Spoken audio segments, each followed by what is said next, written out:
Next வந்து பார்த்தீங்கன்னா example 1.2. Example 1.2 வந்து ரொம்ப ஈஸி. இப்போ இதில் வந்து என்ன கொடுத்துருக்காங்கன்னா ஏ கிராஸ் பி கொடுத்துட்டாங்க. இதில் இருந்து ஏவையும் பிவையும் வந்து கண்டுபிடிக்க சொல்லியிருக்காங்க.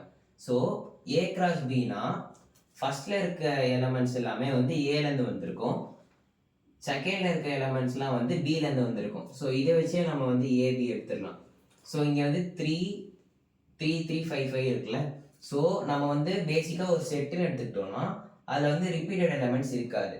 ஸோ இதை வச்சே நமக்கு ஈஸியாக எடுத்துடலாம். இப்போ வந்து 3 3 5 5 இந்த மாதிரி வந்து எழுதக்கூடாது, இது வந்து தப்பு. ஸோ ரிப்பீட்டட் எலமெண்ட்ஸ் வந்து செட்டில் இருக்காது. அப்போது இது வந்து எப்படி இருக்கும்? 3 5, அவ்வளோதான், சிம்பிள். ஃபர்ஸ்ட் எலமெண்ட்ஸ் எடுத்து எழுதியாச்சு. நெக்ஸ்ட் செகண்ட் எலமெண்ட்ஸ்லாம் எடுத்தால் அதுதான் வந்து பி. இதில் என்ன இருக்குது? 2 4 2 4 இருக்குது. 2 4 2 4 எழுதக்கூடாது, ஏன்னா ரிப்பீட்டட் எலமெண்ட்ஸ் வந்து செட்டில் இருக்காது. அப்போ என்னென்ன இருக்குது? 2 இருக்குது, 4 இருக்குது, அவ்வளோதான். இப்போ இதை வச்சு ஏ கிராஸ் பிலேருந்து ஏபி எப்படி எடுக்கிறதுன்னு பார்த்தாச்சு.